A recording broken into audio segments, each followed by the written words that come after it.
Instaurare omnia in Cristo. S.S. Pio X. 1903. Un único remedio, instaurar todo en Cristo, a fin de que Cristo sea todo y en todos. Instaurar todas las cosas en Cristo. Puesto que agrado a la divina voluntad elevar nuestra humildad a este supremo poder, descansamos el espíritu en aquel que nos conforta y poniendo manos a la obra, apoyados en la fuerza de Dios, manifestamos que en la gestión de nuestro pontificado tenemos un solo propósito, instaurarlo todo en Cristo, para que efectivamente todo y en todo sea Cristo.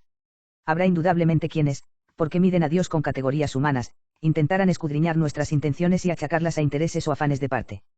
Para salirles al paso, aseguramos con toda firmeza que nada queremos ser, y con la gracia de Dios nada seremos ante la humanidad sino ministro de Dios, de cuya autoridad somos instrumentos.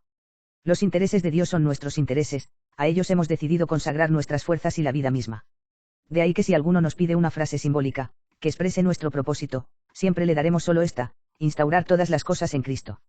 Los hombres contra Dios. Este funesto ataque que ahora en todo el mundo se promueve y se fomenta contra Dios, puesto que verdaderamente contra su autor se han amotinado las gentes y traman las naciones planes vanos, parece que de todas partes se eleva la voz de quienes atacan a Dios, aparte de nosotros.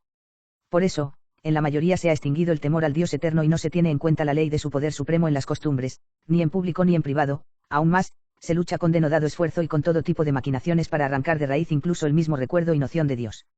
Es indudable que quien considere todo esto tendrá que admitir de plano que esta perversión de las almas es como una muestra, como el prólogo de los males que debemos esperar en el fin de los tiempos, o incluso pensar a que ya habita en este mundo el hijo de la perdición de quien habla el apóstol. En verdad, con semejante osadía, con este desafuero de la virtud de religión, se cuartea por doquier la piedad, los documentos de la fe revelada son impugnadas y se pretende directa y obstinadamente apartar, destruir cualquier relación que mide entre Dios y el hombre. Por el contrario, esta es la señal propia del anticristo, según el mismo apóstol: el hombre mismo con temeridad extrema ha invadido el campo de Dios, exaltándose por encima de todo aquello que recibe el nombre de Dios, hasta tal punto que aunque no es capaz de borrar dentro de sí la noción que de Dios tiene, tras el rechazo de su majestad, se ha consagrado a sí mismo este mundo visible como si fuera su templo, para que todos lo adoren. Se sentará en el templo de Dios, mostrándose como si fuera Dios. Efectivamente, nadie en su sano juicio puede dudar de cuál es la batalla que está librando la humanidad contra Dios. Se permite ciertamente el hombre, en abuso de su libertad, violar el derecho y el poder del Creador. Sin embargo, la victoria está siempre de la parte de Dios, incluso tanto más inminente es la derrota cuanto con mayor osadía se alza el hombre esperando el triunfo.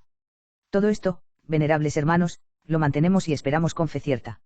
Lo cual, sin embargo, no es impedimento para que cada uno por su parte también procure hacer madurar la obra de Dios, y esto, no solo pidiendo con asiduidad: álzate, Señor, no prevalezca el hombre, sino lo que es más importante con hechos y palabras, abiertamente a la luz del día, afirmando y reivindicando para Dios el supremo dominio sobre los hombres y las demás criaturas, de modo que su derecho a gobernar y su poder reciba culto y sea fielmente observado por todos.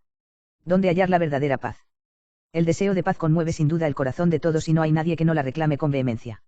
Sin embargo, una vez rechazado Dios, se busca la paz inútilmente porque la justicia está desterrada de allí donde Dios está ausente, y quitada la justicia, en vano se espera la paz.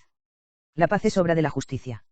La vuelta de todas las naciones del mundo a la majestad y el imperio de Dios, nunca se producirá, sean cuales fueran nuestros esfuerzos, si no es por Jesús el Cristo. Pues advierte el apóstol: nadie puede poner otro fundamento fuera del que ya está puesto, que es Cristo Jesús. Que los hombres vuelvan a Dios, por la Iglesia. De lo cual se concluye que instaurar todas las cosas en Cristo y hacer que los hombres vuelvan a someterse a Dios es la misma cosa. Así, pues, es ahí donde conviene dirigir nuestros cuidados para someter el género humano al poder de Cristo, con él al frente, pronto volverá la humanidad al mismo Dios. Por lo demás, tenemos ante los ojos el camino por el que llegar a Cristo, la Iglesia. Por eso, con razón dice el Crisóstomo: tu esperanza la Iglesia, tu salvación la Iglesia, tu refugio la Iglesia.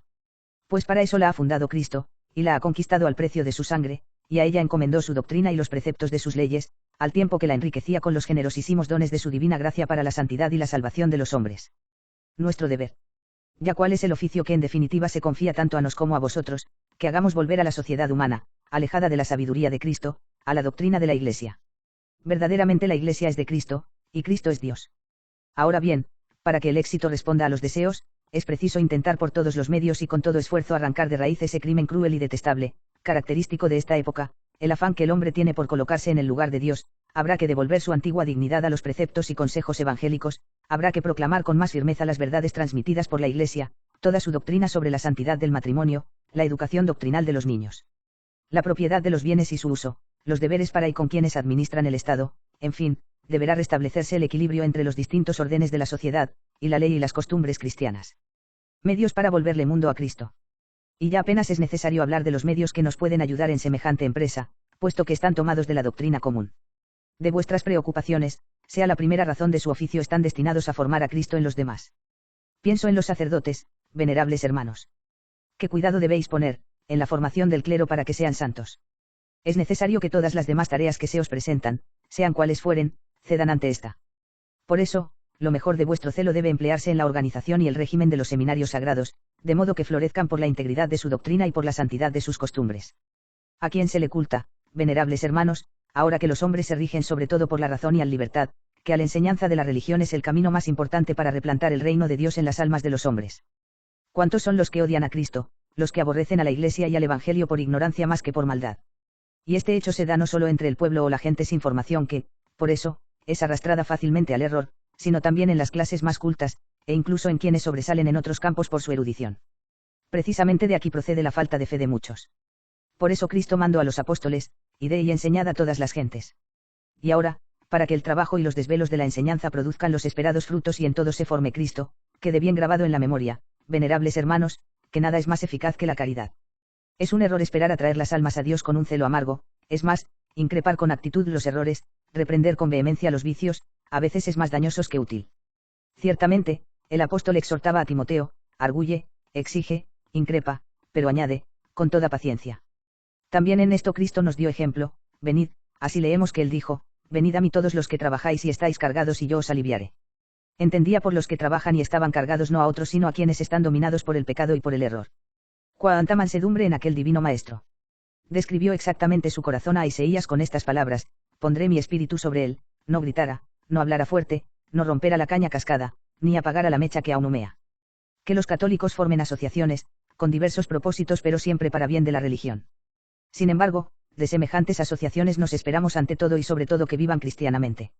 De poco sirve discutir con sutilezas acerca de muchas cuestiones y disertar con elocuencia sobre derechos y deberes si todo eso se separa de la acción.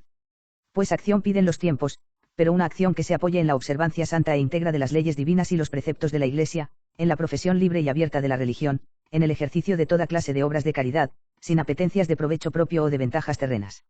Si en las ciudades, si en cualquier aldea se observan fielmente los mandamientos de Dios, si se honran las cosas sagradas, si es frecuente el uso de los sacramentos, si se vive de acuerdo con las normas de vida cristiana, venerables hermanos, ya no habrá que hacer ningún esfuerzo para que todo se instaure en Cristo.